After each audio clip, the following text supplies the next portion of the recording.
Hello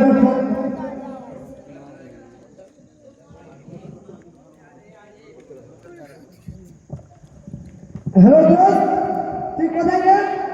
আমি বাড়িতে রে, বিড়ি খাচ্ছি। তুই একটু তাড়াতাড়ি আয়, তোর সবসময় লেট। হ্যাঁ, তুই একটু দাঁড়া, আমি আসছি। তোর জন্য একটু মুখ ফ্রেশ করা হলো না, ভালো ফিটিং ড্রেস পরা হলো না। ধুর,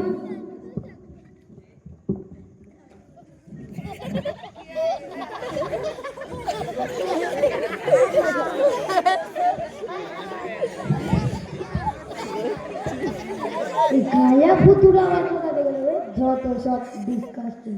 তুই একটু দাঁড়াতে, আমি ওদের সাথে একটু কথা বলবো। আসসালামু আলাইকুম। ওয়ালাইকুম আসসালাম।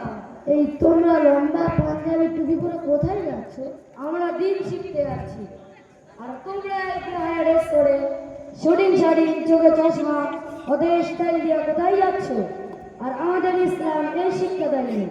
তোমরা আমাদের দিকে দেখো, আমরা ইসলামের বিধান মেনে কেমন পোশাক পরেছি আর চলছি দেখো। এই আশিদুল, এই বাংলাদেশের কি আগে কথা বলে রে? আমরা দেখতে যাচ্ছিলাম সিনেমা দেখতে যাচ্ছিলাম। চল আরে বন্ধুরা, দাঁড়াও দাঁড়াও, তোমরা কোথায় যাচ্ছ? আমার বন্ধু কি বলে, তুই শুনতে পাইনি? কানে কারা নাকি? শুনতে পাইনি? সিনেমা দেখতে আছি ব্যাঙ্গালোরে। আজ দেখলাম তার দেখে তাই না বুঝতে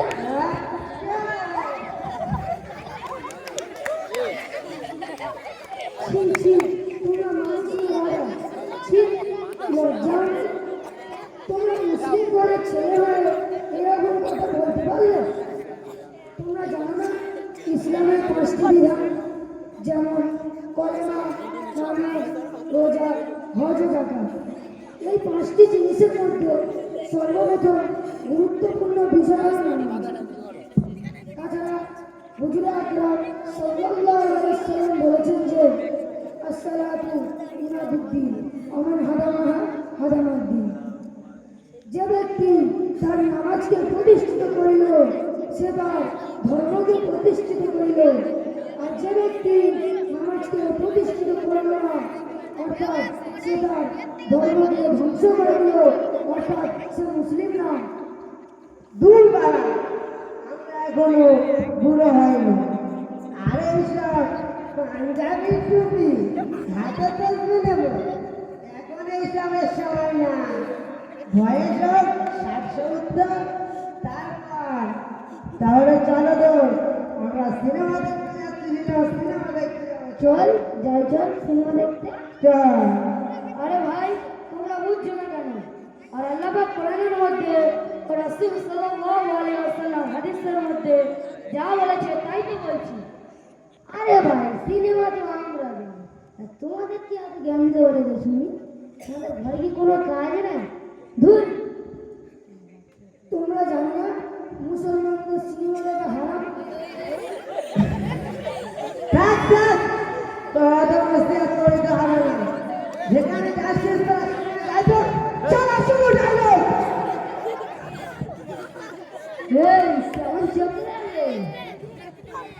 তোমরা জানো না হুজুরে আকরাম সাল্লাল্লাহু আলাইহি ওয়াসাল্লাম বলেছেন যে আল-গিনা ইউফিতু ইফাতু মুতাদি কামা মানজাবা, অর্থাৎ গান বাজনা শোনা মানুষের ভিতরে খারাপের সৃষ্টি করে।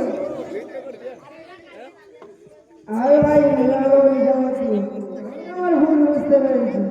এবার থেকে আমি 5 ওয়াক্ত নামাজ পড়বো আর তোমাদের সাথে গিয়ে শরিয়াতের হুকুম মেনে চলবো ইনশাআল্লাহ। আলহামদুলিল্লাহ। এবার আশরাফুল, তুমিও মেনে নাও। এই আসিদিন, তুই গায়া পুতুরের কথা শুনে আমাদের জ্ঞান দিচ্ছিস? আরে ভাই, তুই এমন করে বলছিস কেন? ওরা যা বলছে ঠিক বলছে তো।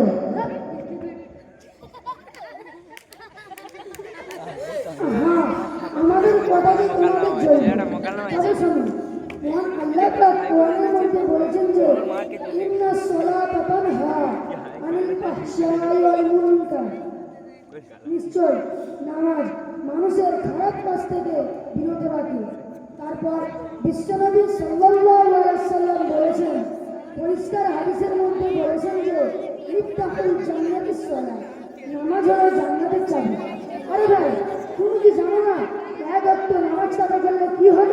না, তা ঠিক আমি তো জানি না।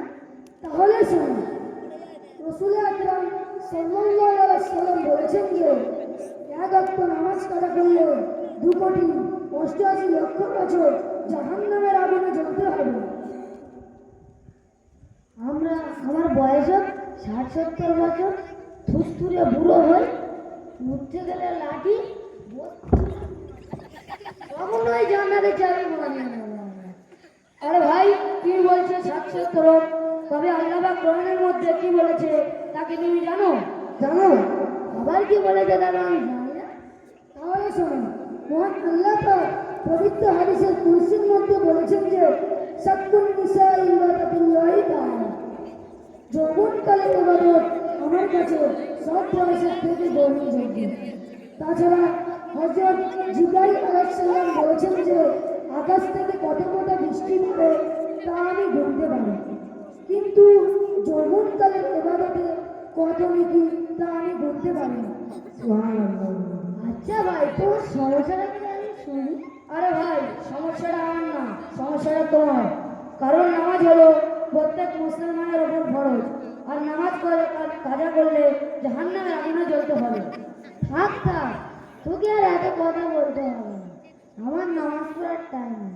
তাছাড়া নামাজ কেমন পড়ে আমি জানি না, আর শিখবো বা কেমন করে? কোনোদিন কি বলেছ আমরা তো আছি শেখানোর জন্য, শিখিয়ে দেবো। তাহলে আমাদেরকে শিখিয়ে দাও। আচ্ছা ঠিক আছে, তোমরা আমাদের সাথে চলো। কোথায় যাবো আমরা?